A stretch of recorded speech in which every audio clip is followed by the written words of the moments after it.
Okay, I've unmuted him. Oh, right. We're consenting to be recorded. Okay. Well, good evening, everyone, and welcome to a new Monday night adult education program. Jews have been known as the people of the book for many hundreds of years. And I read today, apparently, that we're described 31 times in the Quran, of all places, as the people of the book. Tonight, and in 4 subsequent Mondays, 10 local citizens, 2 a week, will be talking about a book which each speaker believes is a book which should be on every Jewish bookshelf. And tonight is the launch of the program. And our two tonight, well, Judaism is a very practical religion. It's about doing things. For example, we need to know what we can and can't do on Shabbat. We need to know what prayers we say on different occasions. We want to know how we're supposed to behave as Jews. We're Jews 7 days a week, every week of the year. We're not just Jews when we're in shul. We're not just Jews on Yom Kippur or other such occasions. And the Kitzur Shulchan Aruch, the shorter code of Jewish law, or the abridged code of Jewish law, is a guide to all of this. And Leigh will be talking to us about that book in due course. But first of all, it's over to Rabbi Black and the most basic and popular of Jewish books, the Siddur. Now, in the shul I was in last Shabbat, there was a bar mitzvah. And the rabbi presented the bar mitzvah boy with a Siddur. Now, I was sitting there thinking, I don't know this boy. I have no idea whether a Siddur is of any interest to him or not. And I wondered whether it mightn't have been a better idea to have given him a book he might have read. Or he could read some book on a Jewish topic in English or something. But the fact that he was given a Siddur is perhaps just a further illustration of how essential and how fundamental the Siddur is to every Jewish bookshelf. So, for more of this, Rabbi Black, over to you. Thank you so much, David. Thank you for, let me just, there we are. Okay, I'm here. Thank you very much, David, for your words. And when I was asked by David a few months ago to deliver a talk about my important Jewish book, I immediately jumped on the chance and I chose the Siddur. The reason being the Siddur and its contents, its evolution and how it comes down to us today are part of my pet interests, one of my pet interests. And I have delivered many shiurim about probing into parts of the Siddur. The challenge is, given this subject, the Siddur, is so important to all of us. Can I give it justice in the half an hour allotted to me tonight? Let me see. In almost every Jewish home, you will come across a Siddur or a machzor. I put a machzor also under the same bracket. It must be one of the most widely distributed Jewish books. It is the Siddur and its contents, which has held the Jewish people together and connected to God over during our long years of exile of Galut. And it is the symphony of the prayers to be found in the Siddur that contain our aspirations and our dreams for the future. In this little talk, I hope to delve into the simple evolution of the Siddur. Was there a time which was pre-Siddur? And can you pinpoint the exact date of the first printed or the first Siddur, not printed Siddur, but Siddur? And are all Siddur the same? Are there differences between some of them? Now, what I'm not going to do, because I'm definitely not going to get the time to do this, is that I'm not going to touch upon the development of the various nusachot, the prayer rites, the Sephardim, the Ashkenazim, the Yemenites, the Edut Mizrach, the Hasidic Siddurim, even the Reform, how they all evolved, how we get them today. I'm not going to speak about that because we don't have the time. Maybe I'll do that in part 2, whenever that will be. But before I do all that, let me preface We are spoiled. What do I mean? We are spoiled. We come into shul and we have a plethora, a choice of wonderful Siddurim. There's a whole array of Siddurim that we can choose from. Let me just share with you. Here we go. Let me just see if I can do this. Hold on. Let me just move this out of the way. If I can. Let me see if I can. Get this out of the way. There we are. Put that down below. We've got these slideshow from the beginning. Here we go. The origins of the Siddur. So what I want to do is I want to have a look at some of this of our modern day Siddurim today. Let's have a look. This is my first one. You'll see my hand over there. I opened this. This is the Chief Rabbi's Siddur. It is a beautiful Siddur that we use. It's a clear English. You'll notice the clear English. There's no these and thous. It's all gone. And it's excellent it has an excellent to-the-point commentary down below over here by Chief Rabbi Stack. Sorry, it's a little bit out of focus, this picture. Also, the Hebrew is written beautifully in a very usable and readable font. Look at that font. Isn't that wonderful? Wonderful font. The rubrics are so easy to use. I particularly chose this particular page because if you look carefully, you've got this little arrow over here and different places where it tells you to bow. If you actually read them properly, it really helps you to daven. And it's easy. You know, I noticed also this. Have you noticed that? This divine might, patriarchs. It's actually giving us an insight of each bracha as you come in. This is the Amida. Beautiful, beautiful Siddur.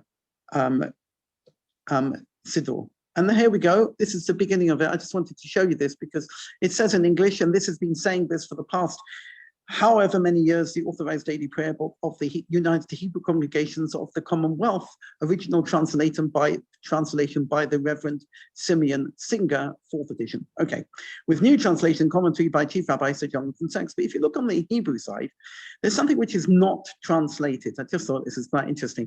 Seder Tefillat Kodashana, the order of the Tefillat Kodashana, Keminhag Polin, Minhag Anglia, which it doesn't translate that. It's according to the custom of the Polish custom, Minhag Anglia, the English custom. And then he goes to tell us about the 4th edition and Rav Singer and Yaakov Tzvi Sachs Shlita. Well, that unfortunately is passed on. But it's interesting to know that wasn't translated. I always thought that was quite interesting, why they never translated that we follow the Polish custom. But I've never actually understood that why that is. Let's move on. Hold on. Hope I can move on as quickly as we possibly can. I don't want to do that. Here we are. There we are. Next one. This is the art scroll. Once again, this is the art scroll Siddur, a good, up-to-date translation once again. Very different from the Chief Rabbi and the Singer's Siddurim, with a lovely little commentary on the bottom over here, a font pleasing to the eye. Not as readable, by the way, as I think the Chief Rabbi Siddur font, but it's still very good. I do like this part where over here you have in a darker shade. It tells you what to do on Rosh Hashanah and Yom Kippur. So you know that you're not supposed to do it during the week. It's quite good there, and it's really good there. And once again, very readable, good rubrics. Next one, the Koren Siddur. This is a Koren Siddur, and I love this Koren Siddur because I don't know if you notice, it's the other way around. Nobody notices things like this, but when you actually read them, you'll notice that the Hebrew should really be on the right and the English on the left. But they did this purposely. They found it was easier to write because when you write, and it's also got this like butterfly effect. What do I mean by butterfly effect? Tis barach, may you be blessed. Serena Maken of Galena Barikadoshin. Our rock, king, and a redeemer, creator of holy beings. Now, accordingly, it's easier to read. And it's once again, it's got this excellent, very, very clear font. And not only that, if you read over here, it actually tells you where the Shliach Tzibor, the Chazan, is supposed to take over. It's very good for Chazanim also. And it actually tells you even a little arrow here telling you where the Chazan is saying in English, which is quite good, which is excellent. Another really good thing. Another one which is for children. This is comes from I think it's Tribe. It's a Sidor for children. It's the official name is the Chief Rabbi's Children's Siddur with explanations. It's got these wonderful pictures and diagrams, and I love this. Diagrams are something I love. It actually shows you how to take the talit cotton, how to wear it, how to hold it, and how to make the bracha over the tzitzit. I think that's really lovely, hands-on. I think that's great. The Chabad Siddur. This is back of one of the more modern Chabad Siddurim. I think this is fantastic. This got a few pages of this. It actually got pictures and diagrams telling us about how to put on tefillin, how to put on your talit, how to hold your cup, how to there's even got a whole page actually devoted to how to shake the lulav and etrog, how to kiss the sitters, exactly how they're supposed to be held. I think this is a lovely idea. I spoke to Elkan Levy when he came. He asked us for ideas.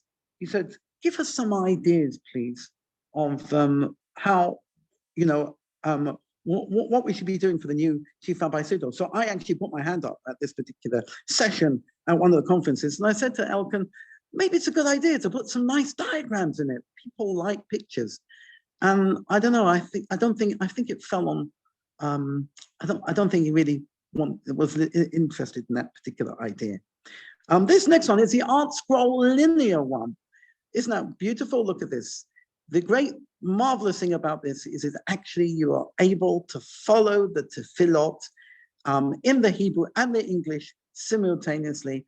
Lecha, Hashem, to you, Hashem is Hagadula, it's the greatness, V'Hagavura of Hatives. I personally don't like a linear one, but for those people who perhaps have problems in translation, perhaps that's good. But the only problem about it is I like to read the Hebrew is in the whole sentence, in the whole context, rather than just each individual word. It sort of like falls out of context. And I find that quite difficult. But for some people, it's really good to have that. That's the Art Scroll linear. And this is a one we have in Shul. Right, I just found it amongst the Siddurim that we have. It's a beautiful one. It actually comes from Vienna, 1930. It's a beautiful Siddur. It's a gem. Anybody has a chance to see it, just come to Shul to have a look at it. You have a few moments because of this. It's this part. It's got these pictures. Let me just go on for the next one. Look at that. Isn't that beautiful? A person putting on tefillin. It's really wonderful. That's one. And another picture over here. The Lulav and Esrog. These are just wonderful to fill up, to just wonderful pictures, exquisite. Absolutely, that's my hand, by the way. It's it's exquisite. I just love it. And this is just two ideas. I mean, there's about 30 of these illustrations, and I think it's wonderful. But by the way, it was written in Austria in 1930, so that's just 8 years before the Anschluss, whatever they call it. Here we go. This is a Hertz edition of the Sidor of I think the single Sidor really follows that particular pattern. It's actually under to a certain. It's got this fabulous elucidating commentary, and it's really worthwhile reading actually. And I think it's into a certain people don't really talk about it much, but it's really a fantastic Sidor to use. And then finally I've got this little Sidor, which is the RCA Sidor. I have this one at home, which is a tomb of a Sidor. It's got everything in it. It's got this really fabulous commentary. Once again, the font is really good to read. You've got the English on this side, and it's helpful because you've got like the first few words in the Hebrew, so this is Ein Kamocha, this is Hashem Melech Avarachamim by Him. So it helps us to follow once again. I do like this particular one. The only problem is it's got a prayer for the President of the United States, which I don't think is really for us, but that's another thing. So we're spoiled for choice. We are spoiled for choice. Let me come out of here, come back to where we were. We are sport filled. You can get a Siddur in any language, in any size, big, small, pocket size. Here's a little pocket size one I have at home. This is from my little collection at home. Isn't it beautiful? So small, tiny, little weekday Siddur, which I could use, but I don't. It's too exquisite to use. From the 1880s. The choice is mind-boggling, but it wasn't always like that. If we go back into history, there was a time for many years when we recited our prayers off by heart. Indeed, there is evidence to suggest that there was even a prohibition to write down the prayers. Well, in first instance, let me just say, written manuscripts were hard to come by before the advent of the printing press. But in addition, the rabbis were afraid that if they were written down in certain communities, heretical versions of the tefillot would become widespread. So they made it a prohibition. So people learned their major tefillot by heart, or they appointed more learned people to recite the prayers for them. Maybe that could be a reason for the development of the Shliach Tzibor, the Chazan, and the fact the halacha says that the community should pay for a Shliach Tzibor who would lead the congregation in prayer, because quite simply, not having prayer books, people didn't know how to pray.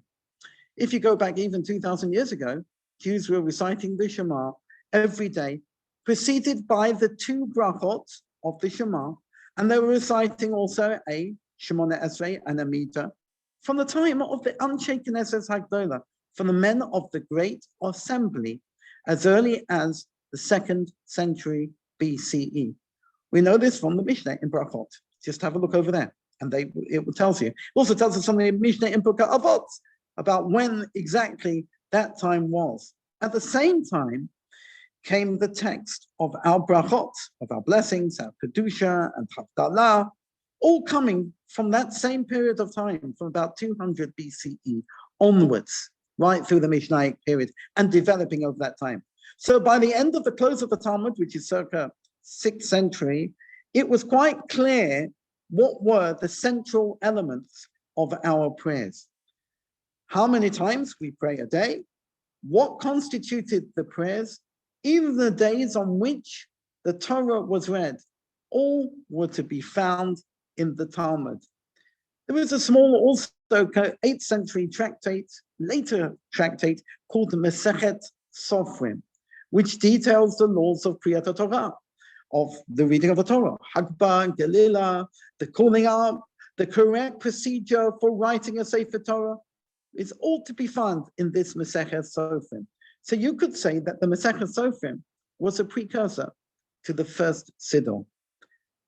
And as an aside, in the 5th and the 7th century, towards the 7th century, you should know that during this period in Israel, there were the early Paitanim. They were poets who composed piyutim,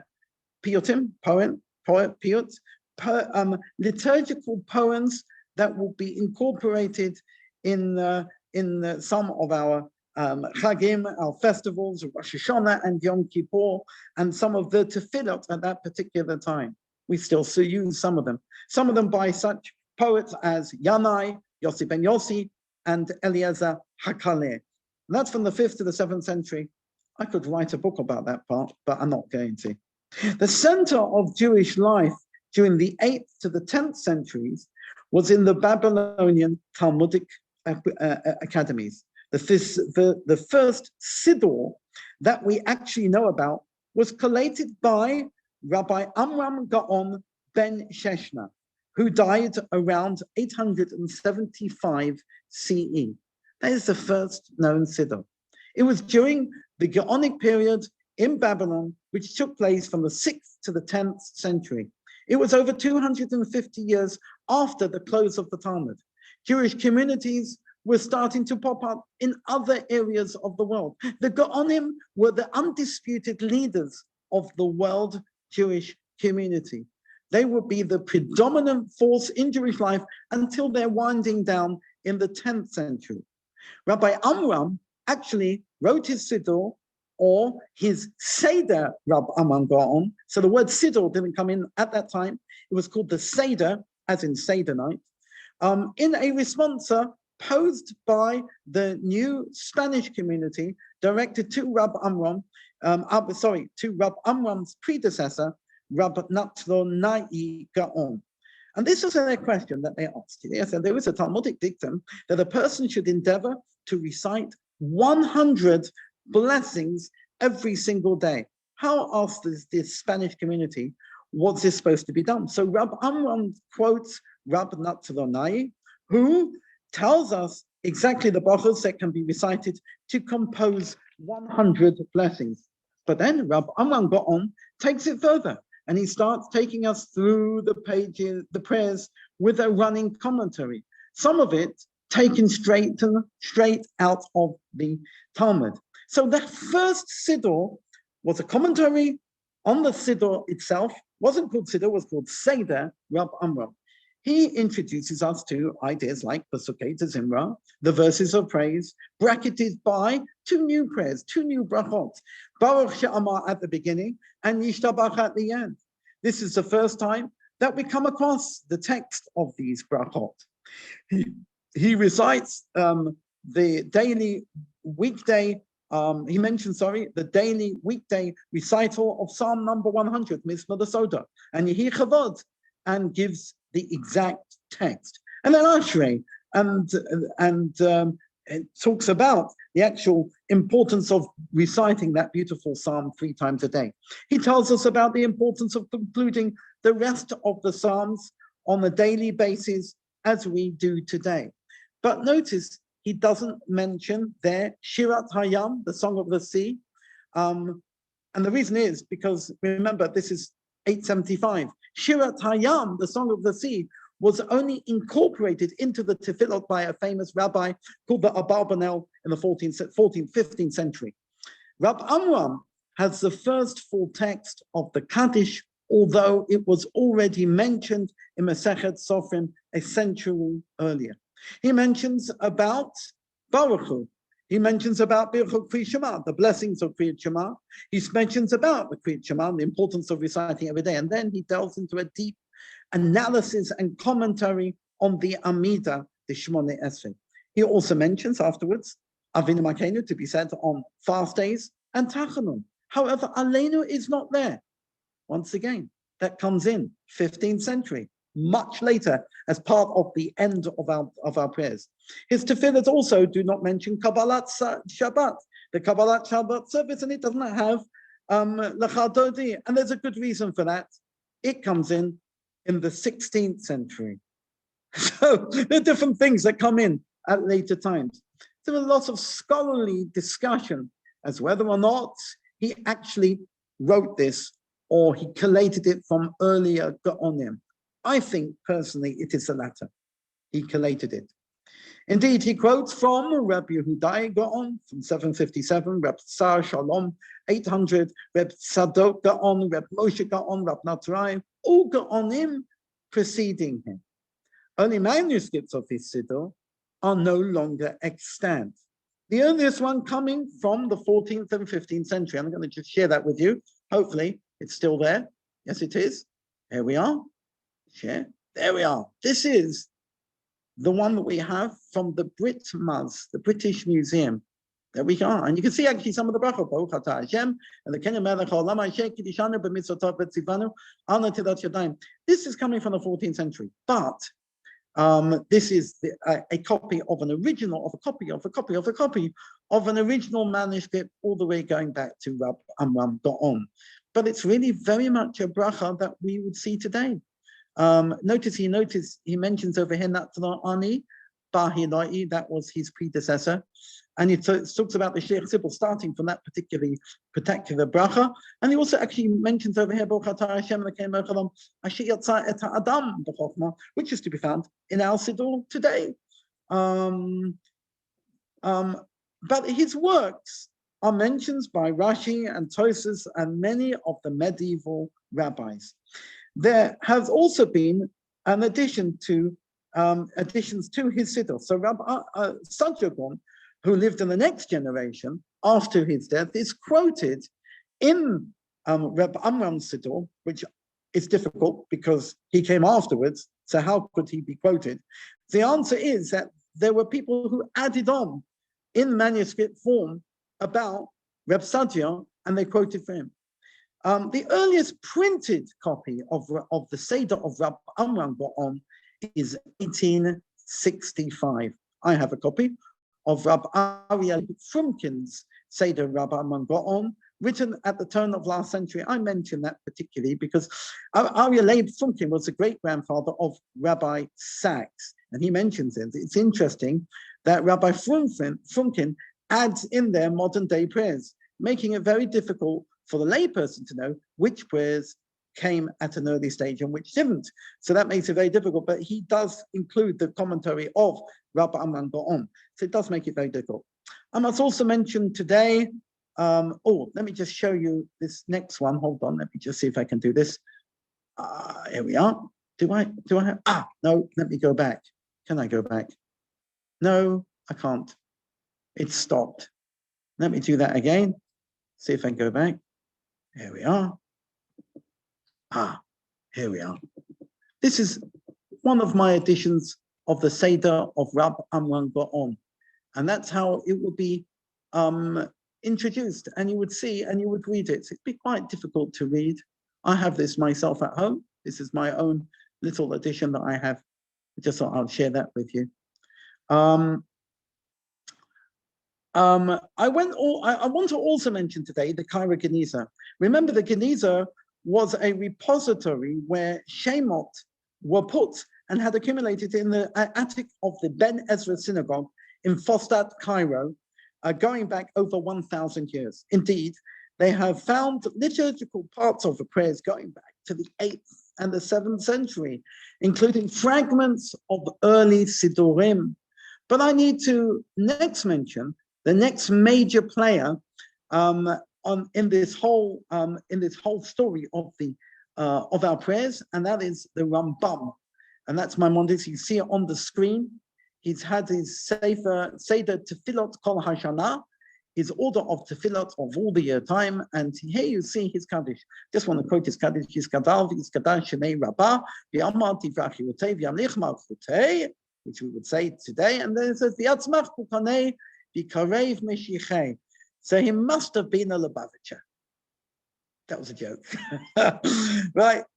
Basically, he because he said V'Yatzmach Kukanei, so it's quite interesting. That's a Sephardi in him, obviously, and that's where it comes from. It's quite interesting that you would have that. Amram Gaon's Kaddish does not have V'Yatzmach Kukanei, V'Karev Meshichei. Just think that's interesting to note. This was, by the way, an addendum of the Mishna Torah, and he wrote this particularly. It also takes us through the order of all the tefillot, and you will note, as I said, you'll note his order. He also suggests dispensing of Chazarat Hashas. This is a Rambam's idea. He said, get rid of the repetition of the Amida. We all know how to tefillot. We don't need a chazan. He said, we all know how to tefillot, so let's get rid of it. Interesting. Nobody followed his way. It's quite interesting. The next Sidor, which I haven't got a copy of, well, actually I do have a copy at home, but it's so copiously, it's so difficult for me to find it, I decided not to take it out, is called the Machzor Vitry, which was composed by Rabbi Shmuel of Vitry in France, and he died 1105. He includes laws, prayers, and piyutim, liturgical poems. He was a leading Talmudist and student of Rashi, and a manuscript copy is to be found in the Bodleian Library in Oxford. You can actually Google this, by the way. He's cited as early as Rabbeinu Pai, a lumini as Rabbeinu Tam in the 12th century, and is actually quoted in Tosfos in Brachos in page 3, which I've actually learnt with the community, which is quite interesting. He lived during the First Crusades, and this is reflected in some of his additions to the prayers, reciting Hatei Alakai Oznacha. If you read it in the Tachanun prayer, it's a direct reaction to the brutality of the times. He also added the 2 Yukum Polkans, which are recited on Shabbat morning. No, they weren't recited in Babylon. They were recited firstly in France. During the Middle Ages, later prayers were added to the liturgy. Prayers in memory of the dead were added. Adon Olam, written by Solomon ibn Gabriel in the 10th century, was added at a later stage. Can't actually put my finger on when that was. And Yigdal was written in 13th century. Anim Zemirot, Shir HaKavod, and the Shir HaYichud, which we don't really use today, but the Shir HaKavod, Anim Zemirot, which we recite, was added by Rabbeinu Yehuda HaChassid of Regensburg in the 13th century, one of the Chasidei Ashkenaz. And during this time, Aleinu was added to the end of our prayers, even though it had actually been there for Rosh Hashanah and Yom Kippur. That was where it was. In the 16th century, the Kabbalists of Tzfat added Kabbalat Shabbat with the Chadoti, and later in the 17th century, these prayers were added to the Ashkenazic and the Sephardic Nusachot rites. The Hasidim of the 18th and the 19th century added and changed some of the Nusach to suit Lurianic Kabbalah. And in our own times, we have the prayer for the Queen and our government and the State of Israel, all additions from the 20th century and going back also. Of course, there's just 73 years since the onset of the State of Israel. These are just some of our prayers that we have passed down to us today. The word Sidor means order, as is Seder, same word, Samach Dalet Reish, because it does just that. It makes our order of our day. The traditional Siddur starts the same way as Rab Amram Gaon started his Siddur with the brachot. And that's exactly what we do. So when we go through the Siddur, we suddenly realize it's an ever-changing, evolving book that spans 4,000 years of Jewish history.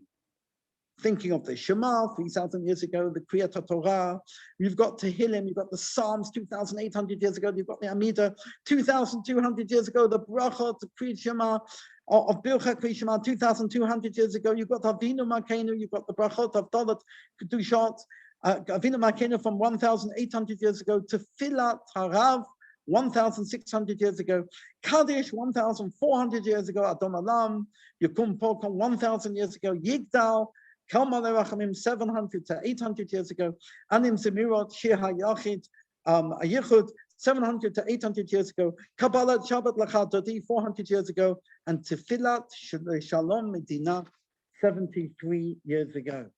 So there we go. All these make up our Siddur. In the words of Chief Rabbi Sachs, the Siddur is the choral symphony of the covenantal people. Has sung to God across 40. So I'm trying to read my own writing. Across 40 centuries, from the days of the patriarchs to the present day. Now I've just done it. Half an hour, bit over. I've just done it. Okay. Any questions? By the way, my bibliography comes from, I'm just going to tell you some of the books that I bought this from. Number one, from a Siddur, and all the different Siddurim that I looked up.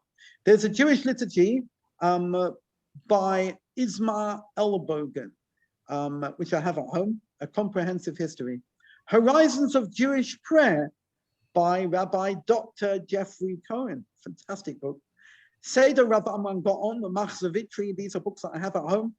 On Changes in Jewish Liturgy by Daniel Sperber. The Avraham of the 13th century, and The World of Jewish Prayer by Munk, Rabbi Munk, and finally Judaism and Hebrew Prayer by Stefan Reif, who actually headed up the Cambridge Geniza Foundation for many years, and that's why he wrote that book, Judaism and Hebrew Prayer. So that's, in a nutshell, a little bit about the story of the Siddur. Any questions? Yes. Go on, Roy. When was Rabbonim Kaddish introduced into our services? I have here Routledge Machzah. Yeah. This Not was in there. 1957. Not in there. Yeah.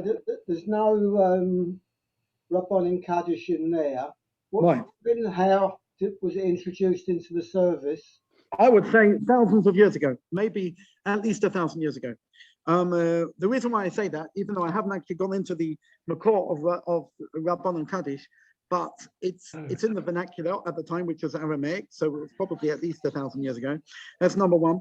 Number two, the fact that it wasn't in the Routledge, it's quite interesting. There was a shul when I was in Newcastle upon Tyne, a shul near me, which is closed down. It was a Jesmond Hebrew congregation. There was a rabbi there, I've forgotten his name. And for many years, they didn't say Rabbanon Kaddish. So why was that? It was called the English shul, the English shul. Why was that? Because the people were so anglicized that they didn't know how to read it. So they didn't want to embarrass anybody, so they took it out the Siddur. Is that a possibility that's what happened with the Routledge? I have no idea.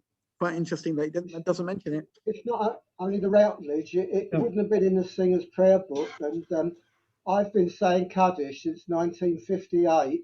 Yeah. And when I started saying Kaddish, it was 100% not part of the service. So Really? I don't know where that fits into 1,000 years, but well, it's been there. It's been there. We know it. There's all. It's not part of the. Hasn't always been part of the service for sure. So Roy, in my opinion, hold on. I've got this little Sidor in front of me here, and this is from the 19th century. Let me have a look. Oh yes, it's got. Oh yes, you know what? It hasn't got it. I expect because it's too small, they didn't put it in. That's probably the reason why. Hold on, let me just see if it's got it at the end. Let me just see if it's got it. I never use this Siddur, I have to say, but it's just an interesting little Siddur. I wonder if it has it as an addendum at the end. No, I don't see it. Okay, that's an interesting one. I gave a talk about the 5 different types of Kaddishim that we have: the Kaddish Shalem, the Kaddish Chatzi Kaddish, the normal Kaddish, all the different. There are 5 different types of Kaddishim. I've given talks about this. The Kaddish Yisach Hadassah, which is the one which is called the burial Kaddish, is actually the original Kaddish. So, which would also incorporate the Rabbanon Kaddish. So, we would be going back much earlier, 6th century, 6th, 7th century. Okay, why was it not in some of those Siddurim? I don't know. I don't know. There is a little booklet by Dine Lerner. Was it Dine Lerner or Dine Lerman? Dine Lerner, which actually traces back the minhagim of the United Synagogue. So I'll look that one up, Roy, for you, and I'll come back to you. Okay, but it could be a shir by itself. Could be a shir by itself. Why was that taken out? Why would it have been taken out? I mean, but in only Siddur, you'll find it. Yeah. Leigh, are you? Rabbi? Yeah, I've got 2 questions. Want to get on you? Yeah, no, but Leigh's talking next, so he can ask whatever questions he wants. Just as a quick one, just back to Roy's question about the Routledge. Yeah. The Routledge also produced a machzor for Yom HaAtzmaut, Mm-hmm. and it hasn't got Hatikva in it, so that's what Routledge do. But the question I have for you, is, when did it start, and where does it come from? The idea of Hashem's name being double yod in the books. Okay, that's a very good thing. I haven't actually gone into that. If you look into the Rambam, Maimonides speaks about being very careful about God's names and kinuyim, those things that are alluding to God's name. It could be because of means of Shemot. It could be for those reasons that they put a double yud rather than writing yud hey vav hey, which is the full tetragrammaton, which would have been more of a problem. I just want to come back to the Routledge thing, because actually we have to be very, very careful. Our Singer's Prayer Book, right? Some people scoff at it. Some people do. They say, "Oh, it's very English. It's a very thing." But actually, it goes back, and this is the important point, which I pointed out. It says "Kaminhag Polin," according to the Minhag of Polin. It goes back, and we have an old Siddur, which is called Siddur Avodat Israel, which is the Siddur of Avodat Israel. That's where our Singer's Prayer Book comes from. And there's something called the Bear Siddur, which is going back into the 18th century. It's really interesting because you can actually trace how our rite came into being where it was today. So even though the Routledge might have made mistakes, and they probably did, but the Routledge is really based on the Anglo, the Minhag Anglia, and there were some very important things that we shouldn't underestimate the importance of those minhagim, of those customs. Yeah. Okay. I think Paul, you had any other questions anybody wants to ask? Yeah, I've got I've got here a French Sidor, linear Sidor from 1894. Can you wait see a second. it? Can you put us? Let's just put you on the. There we are. And Closer. that has the Kiddush Rabbanan in it from Right. 1894. There we go. It has got the Kaddish Rabbanan. Not only that, it's a linear. Yes, It's a linear one. it's a linear, but it's French and Hebrew. Yeah, As I said, my grandmother's. yeah. As I said, it definitely went back a long time. Is it a possibility that because the Kaddish Rabbanan was a bit of a tongue twister, that some of the Rabbanim took it out? Is that a possibility? Like it happened in Jasmine Hebrew congregation all those many years ago? It is a possibility. I have to say, I've always been brought up with a Rabbanim. Maybe it wasn't part of the actual Seder HaTefillah, but it was said after learning Kaddish Rabbanim. That's what it is. It's supposed to be said after learning. Now I'm going to. Yes. Sorry. In the Yes. green, Go on. the green Siddur, it says some congregations say the rabbi's Kaddish, so it suggests that not all congregations actually say it. Okay, so you're talking about at the beginning. So it could be that maybe some people were not learning. They weren't learning. They weren't actually, and they were just going through a Seder Tefillah. It could be. I haven't been to a shul yet in my life, and I've been since 1964. Not that I remember anything in 1964, but that's another thing. But I haven't been to a place where it's been missed out. Only if you don't have anybody saying Kaddish, you might miss it out, but that's about it. So I've been to lots of different communities, so I've never seen it missed out. Yeah. Okay. Anything further? There's nothing on the chat here. Okay, let's move on then. Leigh, you'd probably need to unmute yourself, I think. I'm unmuted. You're unmuted. Now that you're unmuted, please speak to us. Okay, good evening, everybody. Shkoyach, Rabbi, I really enjoyed that. That was terrific. Thank you. But as the Rabbi said, everyone should have a Siddur. But there is something more important that should be on everybody's bookshelf. Not necessarily a bookshelf, but hanging on a wall. In fact, it's a luach. We really do everybody needs a luach. So you know what day it is, you know what day it's going to be next week. But getting back to actual books, your story at the beginning, David, was fascinating because, you see, when sometimes you act as a shamus in a shul and there is a simcha, so you've got people, members of the family going there, it's a mitzvah, it's an ufruf. You've got members of the family that attend the simcha, and they're not all shul goers and they don't know what it is. But as the shamus, you may go over to them during the Musaf repetition and say, "Good Shabbos, sir." And they go, "Good Shabbos." And they say, and then you say, "Well, the honorary officers would like you very much to do Pasicha for Anim's Miros." And the guy gives you a look as if you're speaking a dialect from the planet Zog, because you realize he hasn't got a clue what you're talking about. So you say, "Don't worry about it. It's just going to open the ark, pull a cord, and there'll be somebody up there with you, so don't worry about it. I'll give you the nod when you have to do it." And if you look down onto where his book rest is, and you look at his Siddur that is open, and remember, this always happens during the Musaf repetition, you'll probably find that his Siddur is open at the Shabbos afternoon service. Why?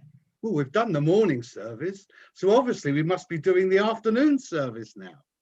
So it's not a question of what book you use, it's a question of how do you find out the right thing to do? Because people go to shul, they do the wrong thing, they don't know they're doing the wrong thing, and they feel embarrassed about asking. So it's a question of what do you do to find out what to do? If we go back in time as to where would you look to find out what to do? Well, the earliest place to look, of course, is the Gemara. And this is volume 1 of the Babylonian Talmud. It's like this, you can see it's there it is. And this is volume 1 of 20 volumes. 2,700 pages, and that doesn't include all the commentaries at the back. It's brilliant. It's got everything you would want to know in it. Cyril's speaking about it next week. But there's a big problem with this book, with these 20 volumes. There's no index. So you think if you want to find something, let's say you want to know, just suppose you wanted to know how many people you need to call are going to be called up on a Shabbos morning. You look in Tractate Shabbos, apart from having to go through all that in Aramaic and look at everything else. It's not in Tractate Shabbos. It's in Tractate Megillah. So you're in the wrong place to start with. And that's one of the real problems with the Babylonian Talmud. It's a brilliant work, but it's all over the place. Everything is discussed everywhere else, except where you think it should be. So that's not what you should look at. If we go on to the next one, the next time where there is an opportunity, Maimonides realized this. The Rambam, he realized that not only was it all over the place, but that it was in Aramaic. So he produced his magnum opus, the Mishna Torah. This is volume 1 of the Mishna Torah, even smaller print. It's all over. What it is, and there are 7 volumes of this, only 7, it's a reduction, 7 volumes. And what the Rambam does, he catalogues all 613 mitzvahs, according to him, and then he expands on it, explaining how you conduct yourself to do these mitzvahs, what you do and what you don't do, which is fantastic. But the problem is it's not in any sequence, it's about each mitzvah. So really to find something in here doesn't help you very much when you're standing in a shul and you don't know what's coming next. It doesn't help you at all.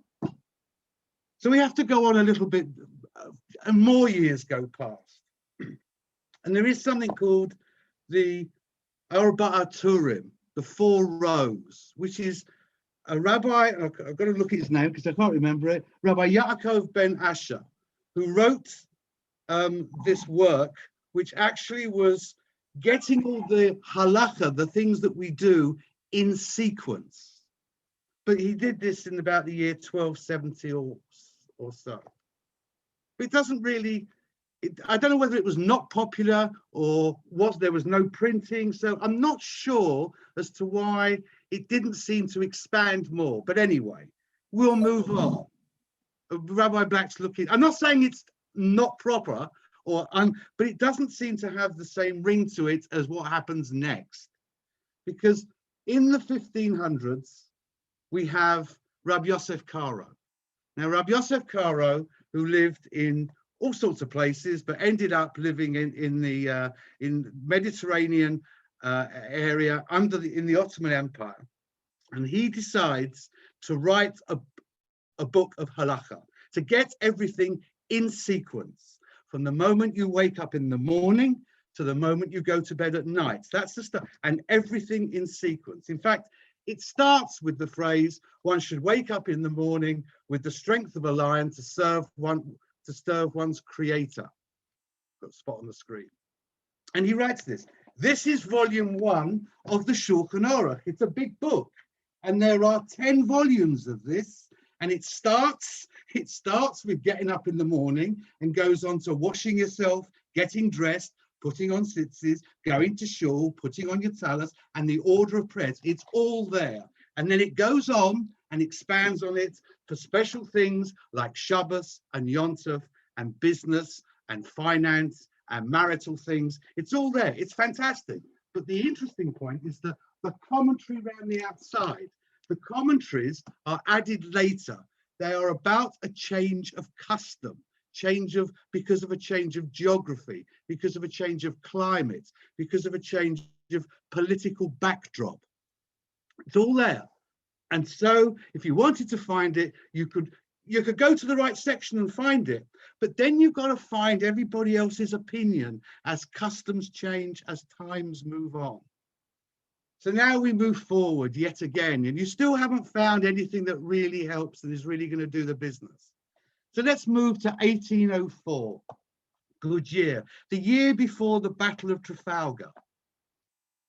And in a place called Ungvar is born Shlomo Ganzfried. He wasn't born Rabbi Shlomo Ganzfried, he was born as Shlomo Ganzfried. His father was a rabbi, but unfortunately, tragically, his father died when he was 8 years old. But Shlomo Ganzfried grew up, he was a child prodigy, and he was educated well, and he went to yeshiva, and he was looked after, and he became a rabbi. In fact, he became a dayan.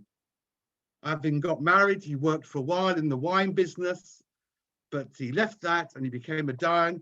As I say, he was born in Ungvar, which is in the Kingdom of Hungary, which is in fact in the Ukraine, because the Kingdom of Hungary was presumably part of the Austro-Hungarian Empire, which was larger than the countries were as they are today.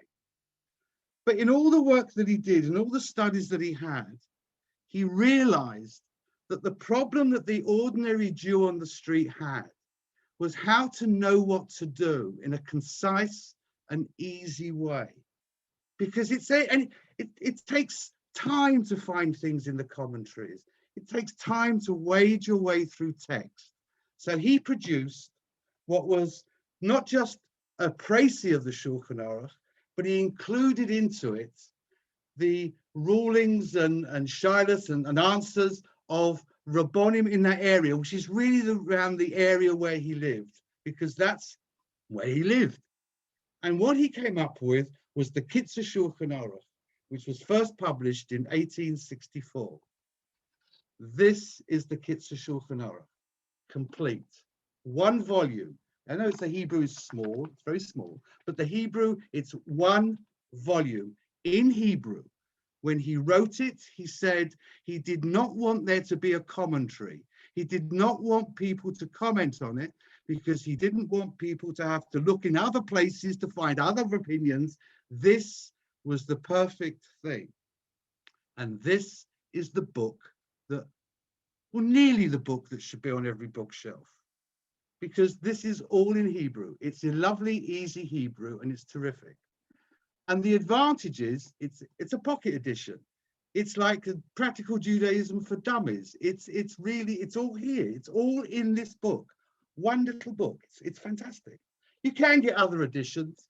There is a Matsuda edition, which is 2 volumes, which is like that, English and Hebrew. Interestingly, the only bit they don't translate into English is family purity, but never mind.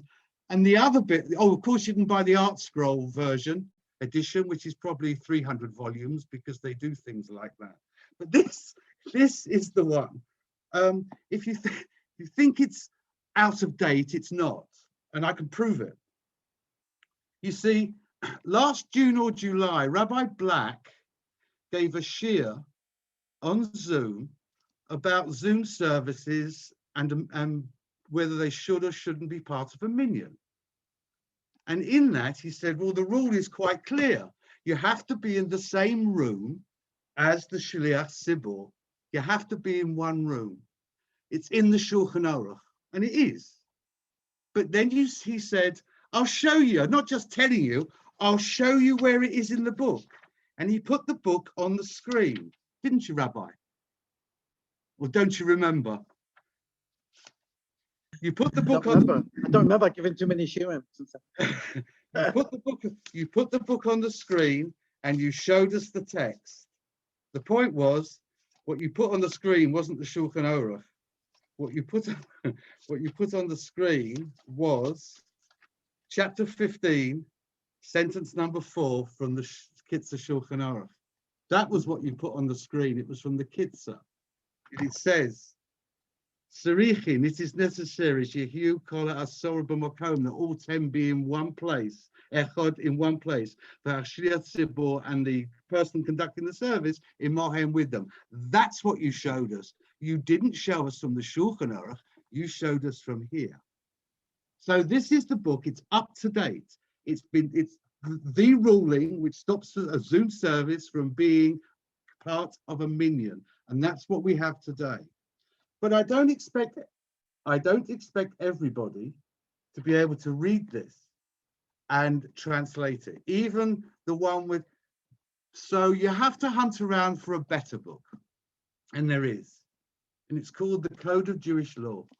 It's by Ganzfried, whatever it is, and it's Ganzfried, hang on, I've got it somewhere, and Golden, it's Golden's translation. It's all in English. It's brilliant. It tells you everything you need to know in English, and it doesn't take up much room on a bookcase. So if you want to impress your friends, this isn't the thing to get. But if you really want to do something useful and read this from cover to cover, or any section, if you want to know what to do in shul on a Yosef or on a Shabbos, or how to put Arba Minim together, this is the book to use. It is for straightforward decisions. It's not for the extreme. If you want to know whether you can daven Mariv more than once in an evening, you won't find that in here. You have to look in the Shulchan Aruch or in the Mishnah Berurah for that, not in here. This is the straight, run-of-the-mill, day-to-day way of finding out as to what to do.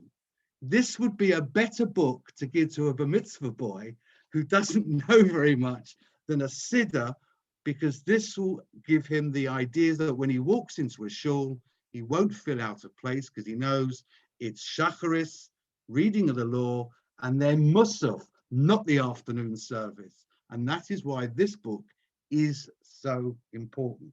That is not half an hour, but I think I've said all I have to say. If anyone has any questions, I'll do my best to answer. Thank you, Leigh. There's nothing on the chat here. Has anybody got any questions? No. A stunned silence. Does it say? I thought someone would have asked, why would you want to daven Mariv more than once in an evening? Leigh, why would you want to daven Mariv more than Thank once? you. The answer is, just in case anyone is curious, if you've already davened and then you have to, God forbid, go to a shiva and you're asked to take the service and you've already davened, you're allowed to daven again. Some of us, yes, some of us have Kabbalat Shabbat twice in a. Oh, well, but that's not the Amida. It's all to do with the Amida, and that's the point. Yeah. I'll tell you the truth, David. I've done it 4 times in one evening. Yeah, you can do it. The Shulchan Aruch says you can do it more than the once, twice, as often as it's necessary. You can do Well, it. the interesting thing is that Diane Binstock, I think he said, oh, you could do it 55 times if you wanted to. Kabbalah Shabbat. Yes, Kabbalah Shabbos is As not long a as you problem. don't say Mizmor Shili on Shabbat, you're okay. Once you've done that, it's Shabbos, you don't go back. But Diane Binstock is very welcome to do it 55 times. That's entirely to him. I'll stick it perhaps just once. Can I make one or two points on anything? Yeah. Okay, right. So the first thing I want to say is the Torah. The Torah actually is undervalued. That's what I mean. Yes. The Torah, which was written, he was actually the son of the Rosh, Rabbeinu Asher. And the great thing about Rabbeinu Asher is that he moved from Germany to Toledo, so he understood the crossover between the Spanish and the German communities, the Sephardic and the Ashkenazic. And that was in the 12th, 13th century. So that's what made it so interesting. And he quotes him all the time. The Bet Yosef, Rabbi Yosef Caro in the 16th century, he put together the Shulchan Aruch, but what he found, because he was such a dissension of views, because you had the Rambam, the Sephardi, you had the Rif, North Africa, you had the Rosh, and you had the Torah, 4 different viewpoints over there. What he wanted to do, he wanted to find the majority opinion, and that's what he incorporated into the Shulchan Aruch Code of Jewish Law. I think as a rabbi, if I'm looking for the easy answers, look into Kitzur Shulchan Aruch. Simple thing, first thing to do. Then after that, if you don't find it there, you go into the Mishna Torah, you go into the Shulchan Aruch. Exactly. Different things. There's also other commentaries and things, but interesting. Thank you very, very much, Leigh. That was really good, and you made it. It was short and sweet, but it's It went It through is the best book. 3,000 years of Jewish learning. And I don't know where I don't know where you can get this anymore. I've hunted around for it. I just this is a prized possession. Have a look in Torah Treasures. They might have a modern day version of that. Okay. Lee, I've got one. Lee, Yeah, I've got one. I've got one. I've had one for a long time. I know Sue Levitt's got one as well. Yeah. Have you read it yet, Sue? No, I haven't read it either. I just dip into it when I need to. It's really good. As I say, it's it's simple, it's clear, and it helps you. It helps just without wading through tons and tons of literature. It's a brilliant book. Does it tell you, Despite the fact he was Hungarian. What? does it tell you what to do for men and women separately or just for men? It's about services. There are sections about, well, women don't have to do this because of times and whatever. The other thing I wanted to recommend, it's an app for a phone. You were talking about the Sidor, Rabbi. There's an app called Smart Siddur on for phones, and you can what's the word? Set it up so that it's either for yourself alone, davening alone, or you do it as the chazan, or you do it as normal. So that if you're davening with a minion, you get Kaddish and all the other stuff in it. If you're davening on your own, it doesn't have it there, but it changes the words to the time of year, to the day. If it's Rosh Chodesh, it puts Ya'aleh V'Yovo in there and all the rest of it. Smart Siddur, it's worth downloading. We had a Adverts. hand from Judith and Paul. Yes. Yes, I just wanted to know if the rabbis were against writing down the prayers, how come that the Jewish printers were one of the first people to start printing all the prayers? Right, so I'm going to answer that. By that time, it was already acceptable to have written down the prayers. I think it came really in the 9th century, 875, when it started becoming the thing to write it down. I think that was because the diaspora. It was when Jews started going out, and they were in Spain, and they were asking, how are we supposed to pray? How are we supposed to pray? And at that particular point, there was a problem, because then you would have a big diversity between different communities. You know, some people davening this way, and so in order to keep that together, the Gaonim wanted to send out, and that's why Amram Gaon, who was in touch with the Jews in Spain, he wanted to make sure that they knew exactly what and that's why he started putting together a Seder to fill it. And then afterwards they found it a necessity, because the Jews, it wasn't that Jews came back together again. They were becoming even more spread out. You had Jews in France and Germany and Poland and Russia and India, and all the, Jews were going all around the world. How were they supposed to keep together? So that's why it was important then to start printing, and printing as early as possible. And it's quite interesting. When it comes to the printing press, there were many, many different versions. And you'll find the early versions, lots of mistakes. And get mistakes. Early versions of Koren, look at this, Koren's Machzer, so many. Anyway. Have we got any other questions or contributions? Somebody said yes, but Julie said yes. Yes.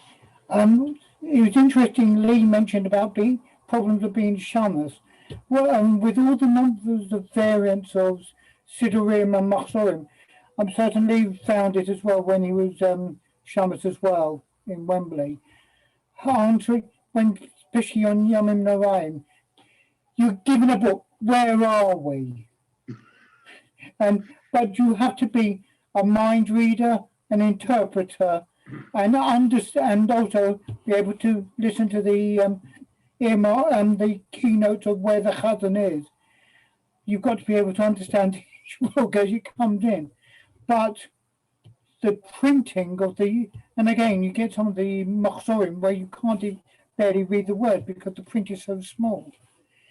But the print, dealing with the Siddurim and the Chomashim and all the Sifrei Kodesh we've got, we are blessed. We have the variant, and part of lovely life. Can I? If we only had one type of Siddur, it would be very boring, I think, because I think all the Siddurim are getting they all add different things to what you want. That's why I daven from different Siddurim, because you just get different things from them. I don't use the Singer's Prayer Book, by the way. It's interesting, isn't it? Because I use the Routledge Master in Orion when I'm acting as Baal Tefillah, because I thought that's what most people used. But I don't use that one when I'm not sort of on duty kind of thing, when I'm just sitting around. I use a different one. Has anybody else got any more contribution? Are we done? Okay. We're done. Thank Can you for I ask asking a me, question? David. You're in. Yeah, where are you? I'm here. It's Irene, I guess. Okay, Rabbi Black, well, we were talking about them on the phones and things like that, these apps, being as how it's a holy book, like the Torah, really. What's your view about having apps on the phones, and what if you drop your phone? Are you supposed to kiss it? No. Okay, so actually, funny enough, Irene's got a very, very good point. She has actually got a very, very good point, which I think it's a good. I do actually have an app on my phone which has a Sidor Ari, which is connected to it. It's fantastic. It also has Tehillim, which I could use at any time. I actually choose not to.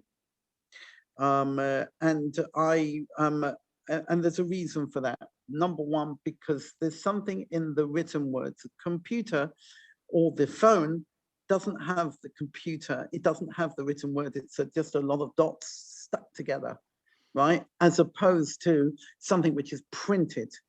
And there's a kedusha in the printing. There's something there in it, in the printing. And for that reason, there are some people who will go out of the way not to use a phone or computer with which to daven. In fact, an interesting halacha which comes out of that is that if you have the words Yud, Hey, Vav, Hey, which is God, the Hashem's name, the Tetragrammaton, and you were to delete it on the computer, can you do it? And the answer is you can, because it's nothing. And that's the reason why. And there are some people who will say, I want to daven out of a Sidor. There's something special about davening out of a Sidor, the pages of the Kedusha in the Sidor.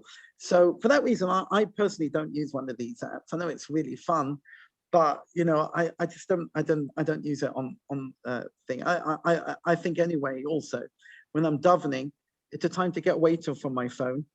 And because we are all addicted to our phones, most of us are anyway. I am. And it's something that I really want to get away from. And I want to use a Sidor, a real physical Sidor. I want to tell you a quick story whilst we're at it. I was davening in 1988. I was davening in 770. David knows what that is. It's the headquarters of Lubavitch. And I was davening in the Rebbe's minyan. The Rebbe will come downstairs in 770. There will be about 2,000-3,000 people there at the minyan. He walks into the minyan and he looks around. And the place is so packed full with all these chassidim, they're like sardines. He looks around and he sees that nobody had a siddur. Or a few people did, but not many did. People were all davening, oisavenik, we're davening by heart. The Rebbe spoke after davening and he said, listen, I'm not coming down here again unless everybody has a siddur. Next day, there were siddurim everywhere, appeared from the sky. The important point was the Rebbe was trying to say, however great and clever you are, and however you think you are, you shouldn't really daven oisavenik. You should really use the siddur and use the words of those siddur to connect up to Hashem. Sometimes I do it myself, I daven Baal Peh, but there's nothing like looking into the siddur, understanding the words, reading the Hebrew properly. If you don't understand the Hebrew, look into the English and the beautiful English and text that we have today, using the rubrics to understand what we're supposed to be doing and connecting up with Hashem. I think that's a really good point on which to end. I think I just want to say thank you to Rabbi Black and Leigh. They really got this off to a really great start. That was two really excellent presentations this evening. Next Monday is bank holiday, so we're going to skip next Monday as far as this is concerned. And our next meeting will be in 2 weeks' time on the 7th of June. Where we'll be hearing about two books from a roughly similar historical period. Ruth Topper will be introducing us to sort of the kind of first Jewish historian, Josephus, aka Yosef ben Matityahu, and we should be talking about his book, The Jewish War. And Cyril, Brazil, will be talking to us about it's already been mentioned, one of the magnum opus of Jewish literature, the Talmud. I think one can find that the Jewish War slips quite neatly onto your bookshelf. I think needs more of a bookcase than a bookshelf, but more of that in 2 weeks' time. So thank you for joining in, everyone. And I look forward to seeing you all in a couple of weeks' time, if not before. And special thank you to Rabbi Black and Leigh. Thank you very much. Good evening. Thank you.